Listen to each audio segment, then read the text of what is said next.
Hai, assalamualaikum warahmatullahi wabarakatuh. Buat teman-teman dimanapun kita berada, semoga sehat selalu ya guys.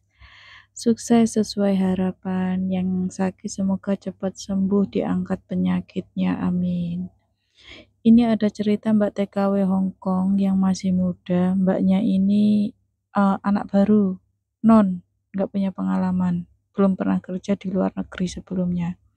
Dan mbaknya ini jobnya jaga si kongkong, kakek. Si kakek udah tuir, ya namanya kakek pasti udah tuir ya guys. Tapi kakeknya ini masih eh, punya birahi, tapi udah nggak bisa. Maksudnya masih punya birahi, tapi udah nggak mampu berdiri gitu loh. Jadi mbaknya ini setiap mandiin si kakek ceritanya ya guys. Dan si kakek itu minta disabuni si otongnya. Si otongnya ini minta disabuni pakai bukan sabun batang ya, pakai sabun cair. Ya jarang lihat orang sini pakai sabun batangan, pakai sabun cair lah. Dan si kakek ini nyuruh mbaknya bagian ontongnya itu ya bahasa kasarnya itu kayak disuruh ngocok kayak gitu loh guys. Dan sampai sampai bahasanya piye ya, ngaceng. Kurang kurang lebihnya seperti itu, guys. Dan Mbaknya ini merasa jijik, merasa sebenarnya Mbaknya ini nggak mau ya kayak pelecehan kayak gitu.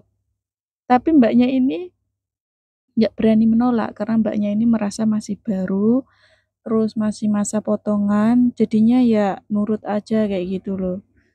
Ya sebenarnya Mbaknya ini udah apa ya, berkeluh kesah sama teman gimana mau ngomong sama majikan, takutnya majikannya itu salah paham, terus Mbaknya ini dipecat, terus mau nolak si kakek, takutnya ya intinya takut diberhentikan bekerja gitu loh guys.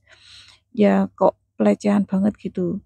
Ya menurut kita ya, kalau memang kayak gitu, suruh ngocokin kayak gitu, sampai ngaceng terus ya dilawan.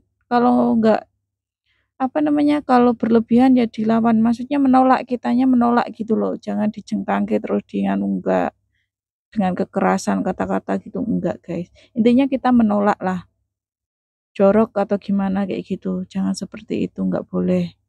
Temanku di sini juga ada guys, jaga si kungkung, jaga si kakek ya. Udah tuir ya, namanya kakek udah tua ya, tapi masih masih birahi. Masih, apa namanya, suka nyolek-nyolek, terus suka apa namanya, suruh kayak dilayanin kayak gitu. Temenku ini ngelawan, terus dia itu ngomong kayak gini, itu ada kamera ya, tak kasih lihat anakmu ya." Takut. Jadi selagi kita benar, itu nggak apa-apa guys kita melawan, makanya di luar negeri kita harus bisa bahasa. Terutama job kita misalnya, kita belum kerja di Hong Kong ini kan udah dikasih tahu job kita itu apa, jaga si kakek. Nah, kebanyakan kakek itu ya kurang lebihnya seperti itu, nggak di sini aja, di Singapura juga ada. Dulu, di Singapura itu jobnya seperti ini juga, guys. Si kakeknya itu masih birahi walaupun udah nggak bisa apa-apa.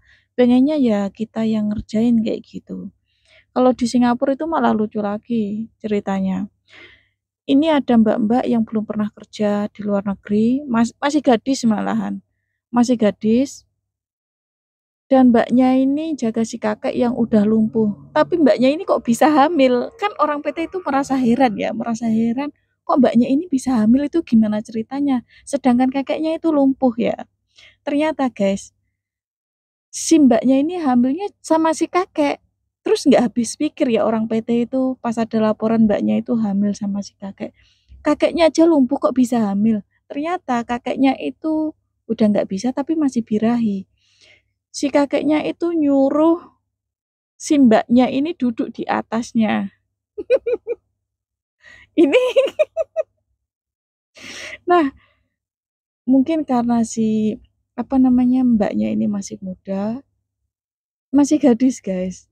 Mbaknya ini bisa hamil, ma bisa hamil karena masih muda itu bisa hamil. Dan si kakeknya yang tadinya lumpuh itu sembuh, guys. Dan akhirnya si kakek ini dinikahkan sama si mbaknya ini, guys. karena udah hamil anaknya si kakek ini tadi. Ya mungkin apa pas ya cuman berdua-duaan setiap hari, nggak tahulah mungkin Mbaknya coba-coba atau apa ya, ya nggak tahulah namanya juga berdua aja.